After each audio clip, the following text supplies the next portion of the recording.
ताकत है कि सारी की सारी जो स्ट्रेस है उसको वो झेल सकती है। तो वो हमने प्राकृतिक खेती के अंदर ये फार्मूले हैं, ये प्रिंसिपल्स हैं, इन्हीं पे काम कर रहे हैं। आप एक एक चीज, आप कोई भी जैसे क्वेश्चन आता है उसको साइंटिफिकली देखते हैं। क्लाइमेटिक कंडीशन का ही असर है। एक बकरी का बच्चा है, मेमना है, उसको हम खूब खिला रहे हैं, पिला रहे हैं, सामने उसके शेर के सामने बांध दिया, वो स्ट्रेस में है, उसको प्रॉपर खाने को मिल रहा है, टेम्परेचर ठीक मिल रहा है, सब कुछ ठीक है, लेकिन उसको शेर दिखाई दे रहा है, वो स्ट्रेस में आ गया।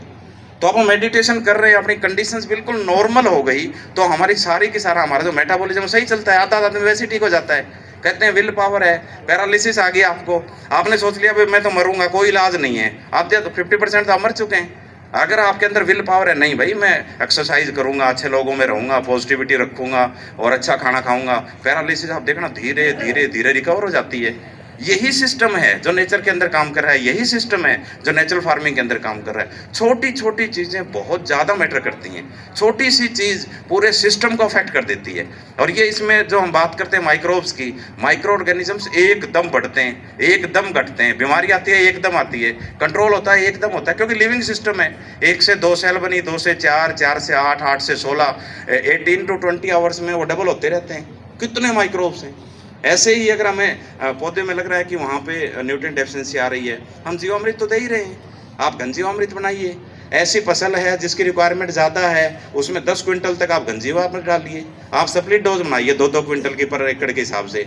आपने सोइंग के टाइम 2 एकड़ डाल दी, फिर 15 दिन के बाद जैसे इरिगेशन की, आपने ब्रॉडकास्टिंग की, 2 क्विंटल फिर आपने घन जीवामृत डाल दिया, तो सारा का सारा जो सिस्टम है वो मैनेज हो जाता है। सारी जो चीज़ें हैं इनके पीछे साइंस है।